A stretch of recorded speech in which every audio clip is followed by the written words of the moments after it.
La amistad entre Rusia y China enfrenta otro obstáculo, el proyecto Poder de Siberia 2. ¿El gasoducto Poder de Siberia 2 podría cambiar las reglas para Rusia? Y esta vez se trata de un importante gasoducto que se suponía iba a salvar a Moscú. Economía. China está dejando a Putin al retirarse de este acuerdo del gasoducto. Después de... Al alejarse de Europa y apostar por Pekín, Putin descubre que su plan alternativo quizá no sea tan sólido.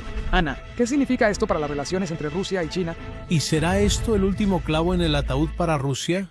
Hoy profundizaremos en otra gran fractura de esta relación herida. Hablaremos sobre cuál es el problema con este gasoducto, qué significa para Rusia y por qué China parece estar saboteando deliberadamente cualquier buena voluntad que le queda con Moscú. Vamos directo al grano. El gasoducto Poder de Siberia 2 es un gran proyecto en desarrollo desde hace tiempo. Debía ser la joya de la corona de su supuesta asociación sin límites. Un enorme cordón umbilical de acero que se extiende desde los campos de gas congelados de Siberia Occidental, pasando por Mongolia y llegando a los hambrientos mercados del norte de China. Debía transportar 50.000 millones de metros cúbicos de gas al año y reemplazar lo que Rusia vendía a Europa.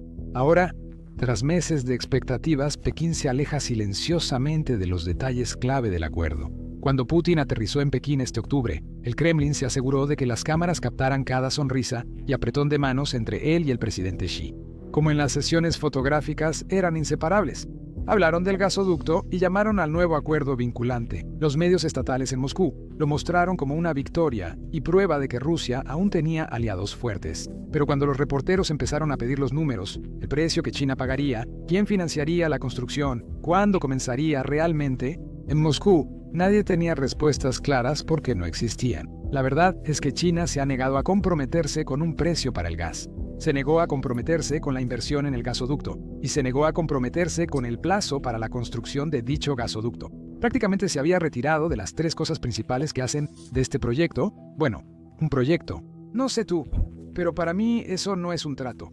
Es un rechazo educado envuelto en lenguaje diplomático. Para Pekín, todo esto es un negocio.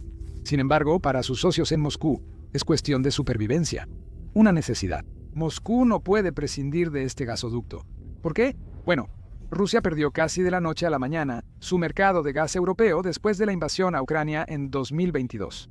Eso fueron décadas de dominio borradas en cuestión de meses. La Unión Europea, antes principal cliente de Rusia, redujo importaciones, limitó precios y construyó terminales para gas de otros países. Moscú redujo el suministro de más de 130.000 millones de metros cúbicos de gas a Europa a solo una fracción. Nord Stream fue cerrado o saboteado y las bolsas occidentales vetaron contratos energéticos rusos. Los ingresos anuales, antes de casi 60.000 millones de dólares, cayeron a 18.000 millones en 2024. Eso dejó un enorme vacío en el presupuesto del Kremlin. Los impuestos a la exportación y los ingresos energéticos financian casi todo, desde operaciones militares, infraestructura, salud y educación. Ante la baja de precios del petróleo y menos ventas de gas, Rusia necesitaba un comprador y China parecía el salvavidas ideal. Durante un tiempo, China incrementó las compras por el gasoducto Fuerza de Siberia y se volvió el principal consumidor de gas ruso. En 2024, era más de una cuarta parte de las exportaciones rusas de gas por gasoducto.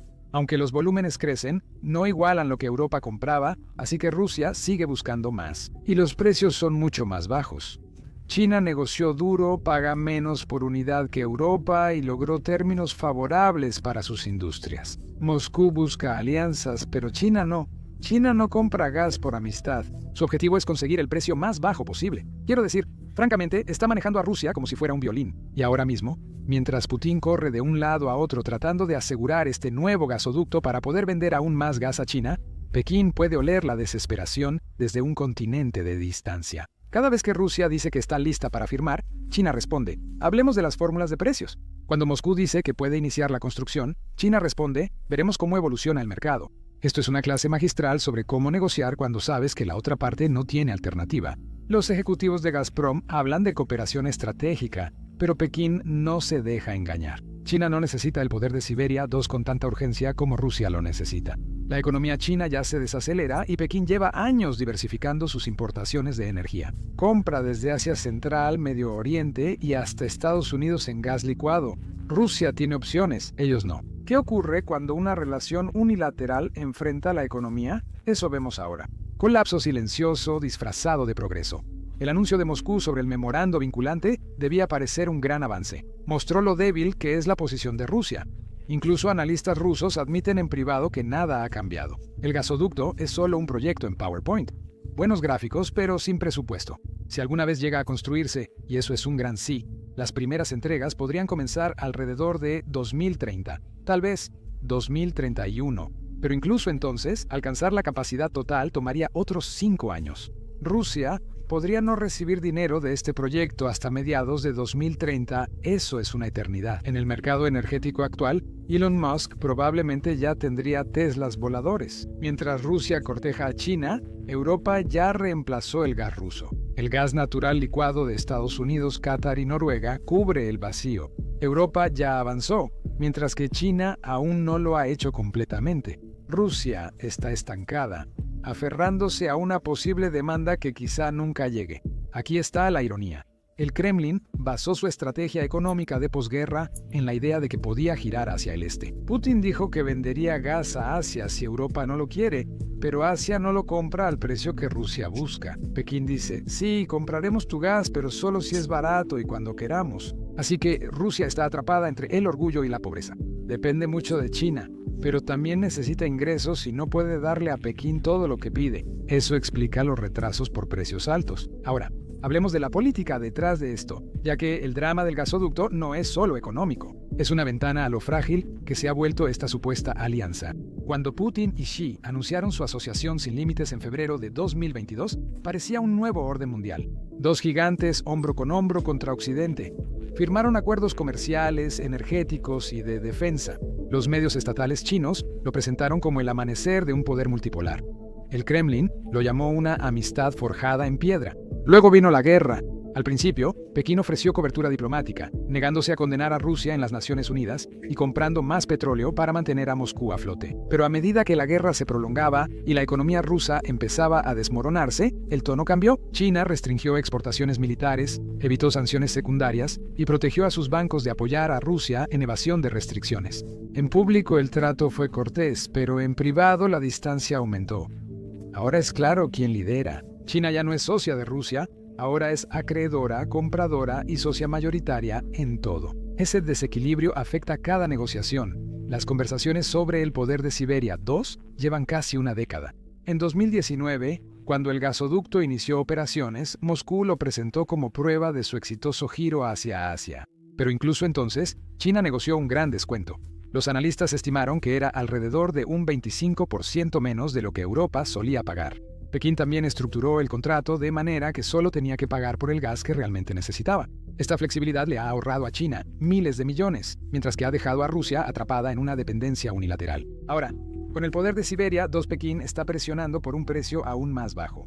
China busca que el nuevo gas tenga un precio similar al que paga por el gas de Asia Central, uno de los más baratos del mundo. Para Gazprom es una pesadilla financiera, pues perdió casi la mitad de sus ingresos por exportaciones desde 2022. China lo sabe y usa el tiempo como palanca. Cuanto más espera Pekín, más desesperada está Rusia. En mayo y octubre, cuando Putin visitó a Xi, funcionarios chinos rechazaron firmar el acuerdo del gasoducto, pidiendo estudios de precios actualizados. Eso significa que retrasan todo hasta que Moscú ceda. Todas las visitas terminan igual, con sonrisas cálidas. Muchas promesas, pero ningún progreso. Incluso Mongolia, por donde iría el gasoducto, ya se está impacientando. Ulaanbaatar ha recibido promesas de empleos en construcción y tarifas de tránsito durante años, pero como el proyecto se retrasa constantemente, esas promesas se agotan. Para un país pequeño entre dos gigantes, es claro quién retrasa las cosas. Ahora Rusia debe decidir. Puede aceptar los bajos términos de China o ver cómo su proyecto de gasoducto se desvanece. Ambas opciones duelen mucho. Por eso es clave la palabra "de nuevo" en nuestro título de abajo. Porque no es la primera vez que Rusia y China se encuentran sonriendo para las cámaras, mientras silenciosamente se apuñalan por la espalda. El gasoducto puede ser un titular, pero la historia de fondo es que China y Rusia se están distanciando en todos los frentes. Esto abarca el comercio, la diplomacia, el ámbito académico e incluso el lenguaje silencioso de la diplomacia estatal. Esto no es solo un desacuerdo menor entre socios, es el lento desmoronamiento de una relación basada en la conveniencia, no en la confianza. Vamos a explorar esto a un nivel más profundo y ver qué tan mal están realmente las cosas. Empecemos con el comercio. Después del auge récord de 2022 y 2023, cuando ambos países se jactaban de máximos históricos en el comercio bilateral, ahora las cifras van en la dirección equivocada. En la primera mitad de 2025, el comercio entre China y Rusia bajó casi 15%.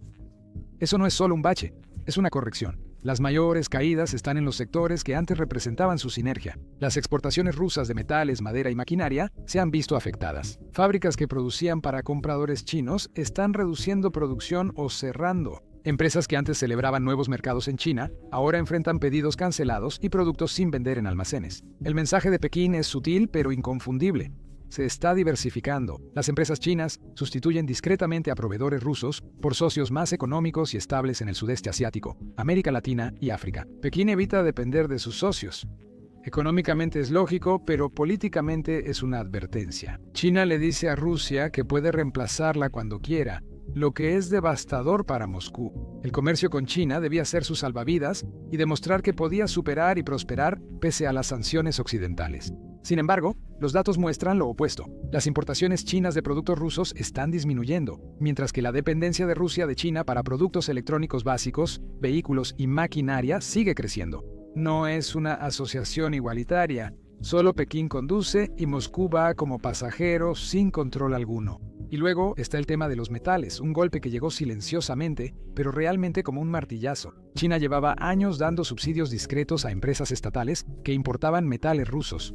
No era política pública, pero se sabía. Los incentivos permitieron que Rusia siguiera exportando aluminio, cobre y níquel, pese a las sanciones de Europa y Estados Unidos. Sin subsidios, los números no daban. Los chinos compraban metales rusos porque el Estado los hacía rentables. Pero recientemente, Pekín cortó ese lazo. Sin anuncios, sin advertencias, sin explicación. Los subsidios simplemente desaparecieron. Repentinamente, las empresas chinas debieron comprar a precios de mercado sin excepciones, con resultados inmediatos. Pedidos cayeron, márgenes se esfumaron y productores rusos buscaron nuevos compradores, pero no lo lograron. Esa decisión expuso lo frágil que realmente es la llamada alianza económica. Sin Pekín, la industria metalúrgica rusa ha quedado al borde del abismo. Las fundiciones en Siberia están reduciendo la producción, las compañías mineras están teniendo dificultades para pagar salarios y los gobiernos locales están interviniendo con ayuda de emergencia. Es un colapso a cámara lenta enmascarado por la propaganda y el falso optimismo. Y no se trata solo de economía. Las señales políticas también son claras. En el viaje de Putin a Pekín en mayo de 2024, la imagen fue muy planeada. Las banderas, apretones de manos y banquetes mostraban unidad, pero el comunicado conjunto omitió una palabra: sin límites. Esa frase fue la base de su relación desde febrero de 2022, cuando ambos líderes afirmaron que su asociación no tenía límites ni áreas prohibidas. Estaba destinada a asustar a Occidente, para mostrar que Moscú y Pekín estaban unidos contra la influencia estadounidense. Pero en tiempos recientes, ha desaparecido del texto.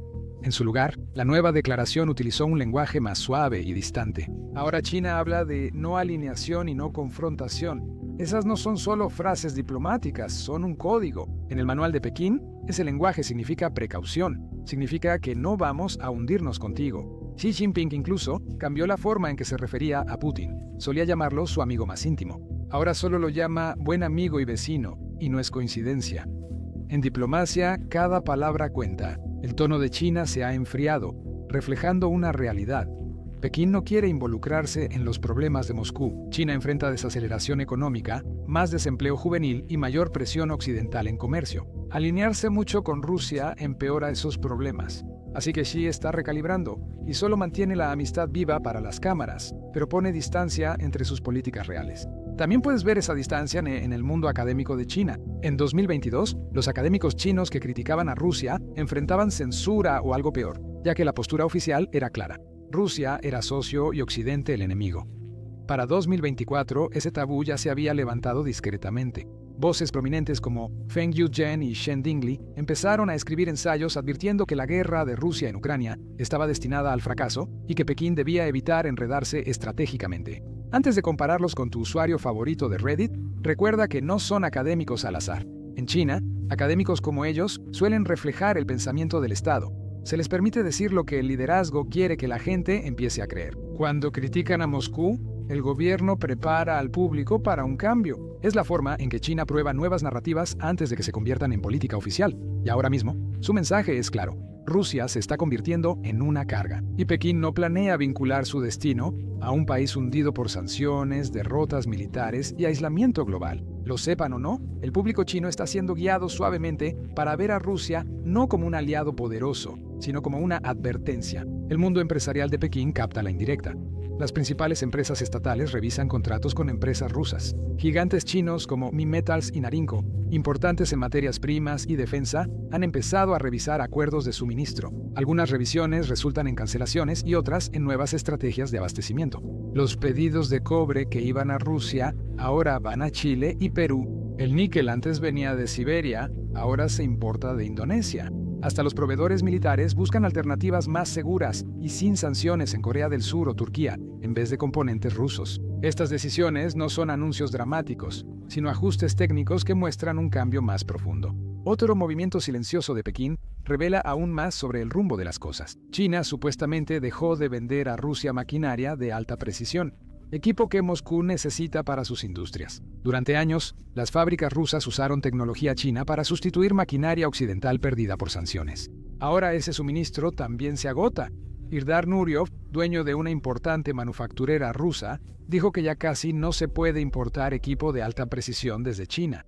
Las máquinas con precisión de 3 a 4 micrones ahora son inaccesibles, salvo para compradores con licencias especiales de exportación, que casi ninguna empresa rusa puede obtener. Ryuv afirmó que exportar máquinas ya compradas se ha vuelto una pesadilla, pues funcionarios chinos ponen nuevos obstáculos e incidentes en cada paso. Es un detalle pequeño, pero revelador. Beijing no solo está ralentizando el comercio, también está reforzando el control y poniendo distancia entre sí misma y un socio que se está convirtiendo más en una carga que en un activo. Cada paso envía un mensaje silencioso pero fuerte. Beijing está priorizando la estabilidad y el acceso global por encima de la lealtad a Moscú. Su amistad, que antes se mostraba como irrompible, ahora está gobernada por el puro pragmatismo. Rusia sigue actuando como si nada hubiera cambiado. Los medios del Kremlin aún hablan de la relación histórica. Putin todavía elogia la coordinación estratégica. Pero esas frases suenan vacías al ver los números, políticas y tono. Hasta en pequeños detalles se nota la distancia. Bancos rusos se quejan de la lentitud de pagos de bancos chinos. Las liquidaciones transfronterizas que antes tardaban horas, ahora toman días o semanas. Las inspecciones aduaneras chinas aumentaron, sobre todo para bienes sancionados presentados como exportaciones civiles. Oficialmente son rutinarias. Extraoficialmente son recordatorios de quién manda. Es como si Pekín apretara la correa, un paso a la vez. No basta para un conflicto abierto, pero recuerda a Moscú quién tiene la ventaja. Para China, la relación es ahora transaccional. Para Rusia es vital. Ese desequilibrio convierte cada negociación, acuerdo y oportunidad de foto en teatro, lo que hace este momento tan significativo. Ya hemos visto este patrón antes. En los años 50, ambos países se llamaban hermanos hasta que la rivalidad ideológica los separó. En los 60, apuntaron armas nucleares entre sí. En los 90, reconstruyeron lazos, siempre bajo los términos de China. En la década de 2020, la historia se repite. Amistades que inician con promesas y acaban en traiciones silenciosas. Estas fisuras recientes son importantes porque revelan una relación basada en desesperación y desconfianza. Rusia quería un hermano de armas. Obtuvo un vecino cauteloso, feliz de comprar energía barata, pero reacio a compartir los costos de Moscú. El colapso de los subsidios al metal, la caída del comercio, el cambio de tono, todo apunta a una sola cosa. La asociación opera con lo mínimo. En 2014, tras la anexión de Crimea, Rusia quedó aislada de inversionistas occidentales. Buscando probar que tenía aliados influyentes, firmó el primer acuerdo de la Fuerza de Siberia 1 con China. En ese entonces, Pekín impuso las condiciones. Moscú aceptó un precio bajo y asumió la mayoría de los costos de construcción. Gazprom se endeudó mucho para financiar el proyecto porque los bancos chinos ofrecieron poca ayuda. Cuando el gas empezó a fluir 5 años después, Pekín no aumentó de inmediato las importaciones. Esperó a que bajaran los precios globales antes de importar más. Así se estableció el patrón. Rusia hace el trabajo pesado y China toma los beneficios cuando le conviene. ¿Te suena familiar? Ahora, está sucediendo de nuevo. La diferencia es que Rusia es aún más débil esta vez. Tienen reservas menores, tecnología deteriorada y casi total aislamiento de mercados occidentales. Cada trato fallido o retraso hace más visible esa debilidad. China, en cambio, domina este juego. Obtiene energía barata, influencia geopolítica y una imagen neutral, sin sacrificar nada importante. La brecha económica entre ellos es vergonzosa. El Producto Interno Bruto de China es unas 10 veces mayor que el de Rusia. Su industria, tecnología y comercio global destacan mucho más. Rusia se limita a ser proveedor de materias primas y armas nucleares. Incluso Brasil, Rusia, India, China y Sudáfrica, antes visto como contrapeso a Occidente, muestra grietas. China lidera el grupo y Rusia lo usa para seguir siendo relevante. Las cumbres de los Brasil, Rusia, India, China y Sudáfrica parecen ser solo una oportunidad para que Putin muestre que no está tan aislado. Este desequilibrio se refleja en detalles. Empresas chinas exigen pago anticipado a socios rusos. Piden garantías en yuanes, no en rublos. Evitan los riesgos a largo plazo. Incluso en ferias comerciales y exposiciones, los productos rusos quedan relegados a un segundo plano, mientras que los productos chinos ocupan el centro de atención. Es una humillación silenciosa que Moscú no puede admitir. Incluso políticamente, el contraste es igual de marcado. Xi dirige un sistema disciplinado y metódico que prioriza la estabilidad a largo plazo. Putin lidera un estado basado en miedo, propaganda y acuerdos secretos. Xi percibe volatilidad en Moscú. Cada acción del Kremlin implica riesgo. Cualquier promesa puede derrumbarse de un día a otro. Para China, esa imprevisibilidad perjudica a los negocios. Lo peor para Moscú es que esta distancia no se puede revertir. La confianza se perdió. Aunque Putin ofrezca descuentos o busque la aprobación de China, lo esencial no cambiará. Rusia es ahora un socio menor que solo ofrece energía barata y políticas riesgosas. Xi lo sabe. Occidente lo sabe, y en el fondo, Putin también lo sabe. De cara al futuro, Rusia enfrenta un conjunto limitado de opciones. Puede aceptar las condiciones de Pekín para el poder de Siberia, perdiendo dinero y poder de negociación. Puede retrasar indefinidamente, arriesgando repercusiones políticas en casa y empeorando su credibilidad en el extranjero, o puede intentar encontrar nuevos socios. Pero cualquier alternativa es mucho menos viable que China. India, por ejemplo, adquiere algo de petróleo ruso, pero en menores cantidades. Hay mercados en África y América Latina, pero no sustituyen los ingresos ni las cadenas de suministro avanzadas. El Kremlin está limitado por su geografía, política y arrogancia. China igualmente aprovecha el poder blando. Al distanciarse de Rusia, refuerza su imagen de actor pragmático y confiable. Líderes de Europa, Asia y África ven que Pekín negocia con calma, prioriza sus intereses y evita enredos y conflictos que afectan a otros. Rusia parece impulsiva, dependiente y políticamente volátil. Hay lecciones globales más amplias. El colapso de la cooperación energética entre Rusia y China advierte a países que piensan depender de Moscú. Los acuerdos con Rusia pueden ser rentables, pero implican alto riesgo político y no son garantizados. Cuando un socio como China tiene alternativas, el lado débil asume el riesgo. Mientras China se aleja cuidadosamente de Moscú, otros países que observan desde la banca están sacando sus propias conclusiones. La India, por ejemplo, ha jugado sus cartas con cautela. Sigue comprando petróleo ruso con descuento, pero también es cautelosa de involucrarse demasiado. Nueva Delhi ha incrementado sus lazos defensivos con países occidentales, mientras mantiene sus acuerdos energéticos con Moscú como meramente transaccionales. La ruptura entre China y Rusia muestra que ante el desacuerdo de potencias, conviene ser flexible, no leal. Turquía equilibra el comercio con Rusia, se acerca discretamente a la OTAN y amplía su influencia en Asia Central. Estos países no buscan alianzas ideológicas, sino ventajas, y ver a Moscú perder control fortalece su posición negociadora. De hecho, mientras más tiempo Rusia parezca débil y dependiente, más otras potencias regionales se harán valer.